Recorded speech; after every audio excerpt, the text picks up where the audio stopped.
मेरी शुभकामनाएं कि वे अपने तैयारी और अपने मेधा पर विश्वास रख कर जो है इस परीक्षा में भाग लें।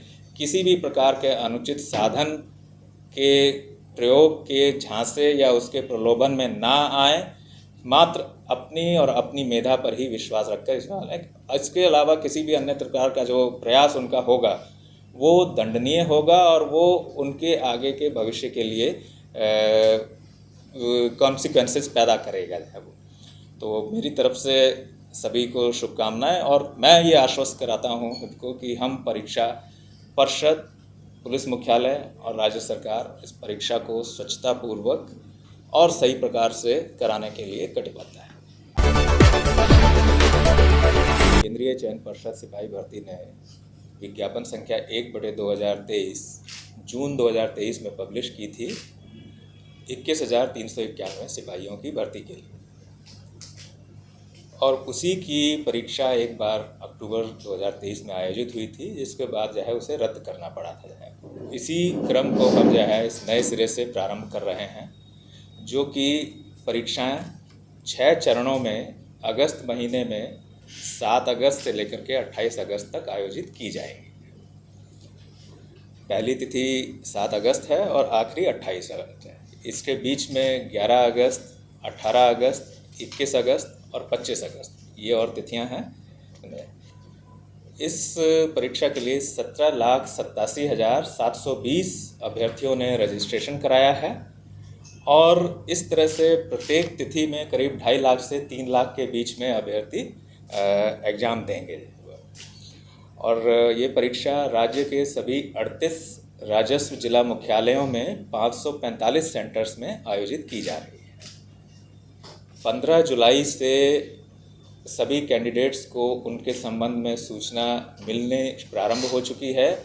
15 जुलाई से सूचना जो उनको मिलनी प्रारंभ हुई है वो यह है कि वे उनका एग्ज़ाम किस तिथि को है और किस ज़िले में है।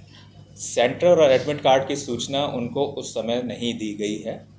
सेंटर के बारे में और एडमिट कार्ड डाउनलोड करने की सूचना प्रत्येक अभ्यर्थी को उसके एग्ज़ाम की तिथि से 1 सप्ताह पहले से दी जा रही है। जैसे 7 अगस्त का जो एग्ज़ाम है उसमें अब अभ्यर्थी 31 जुलाई की रात्रि से जो है अपना प्रारंभ कर चुके हैं। जो अभी तक यदि मैं जो है आपको आंकड़ा दूं तो जो हमारे 17,87,720 कैंडिडेट्स हैं, इनमें से हमारी साइट को विज़िट कर चुके हैं 14,91,428। उन्होंने अपने बारे में डिटेल देख ली हैं कि उनके एग्ज़ाम किस तिथि को हैं और किस ज़िले में हैं। और ये पहली तिथि जो 7 अगस्त है, इसके एडमिट कार्ड डाउनलोड हो चुके हैं 1,90,464। करीब 2,90,000 के करीब हैं, उसमें से 1,90,000 अपने एडमिट कार्ड डाउनलोड भी कर चुके हैं। तो Bihar public examination prevention of unfair means bill ये 2024 ये विधानमंडल द्वारा पास किया जा चुका है, और कुछ समय बाद ये अधिनियम के रूप में भी आएगा। लेकिन मैं इसके कुछ बातें आपको जो है बता दूँगा, क्योंकि इसमें बहुत कड़े प्रावधान किए गए हैं, इसलिए इनकी जानकारी भी सबको होनी चाहिए और सतर्क भी सबको जो है रहना चाहिए।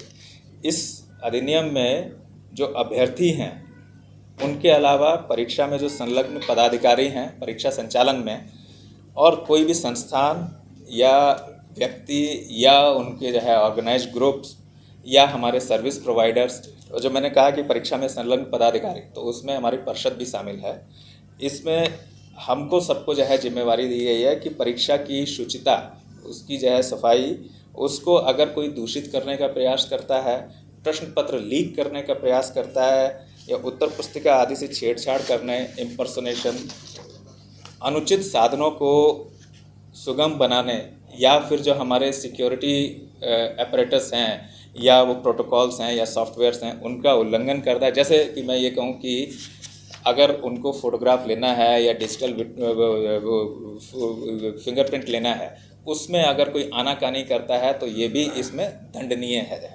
इन सभी को अपराध माना गया है। धोखा देना, जाली वेबसाइट बनाना या उस तरह के जो है कोई और दूसरे करना, ये सभी अपराधों को दंडनीय बनाया गया है इसमें जो है। तो इसलिए ये जो पिछला जो परीक्षा संचालन अधिनियम था 1981 का, वह बहुत ही हल्का था। ये बहुत ही कड़े हैं जो है वो, और ये सब सतर्क रहें इसमें, अभ्यर्थी, उनके परिजन और साथ साथ जो है सभी पदाधिकारी और साथ ही एजेंसियां जो हमारी इन्वॉल्व हैं उसमें जो है सभी लोग, तो ये सभी को जो है इसमें लायबल बनाया है, जिम्मेवार बनाया है, सभी की अकाउंटेबिलिटी फिक्स की है कि किसी भी स्तर से यदि कोई कोताही होती है या जालसाजी होती है या संलिप्तता होती है तो किसी पर भी बख्शा नहीं जाएगा और वो दंडनीय होंगे। इन सभी अपराधों के लिए जो है 3 वर्ष से 10 वर्ष तक की सजाएं हैं और जुर्माना है जो कि 1 करोड़ का भी हो सकता है या उससे ज़्यादा भी हो सकता है।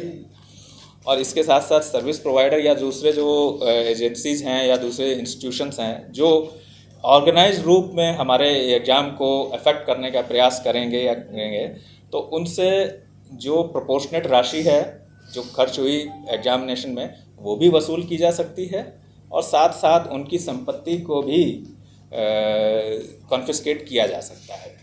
ये सारे प्रावधान हैं इस एक्ट में। ये सभी क्राइम्स कॉग्निजेबल हैं, नॉन बेलेबल हैं और नॉन कंपाउंडेबल हैं जो है वो, तो इसलिए और इनका इन्वेस्टिगेशन डीएसपी या उनसे वरीय पदाधिकारी करेंगे।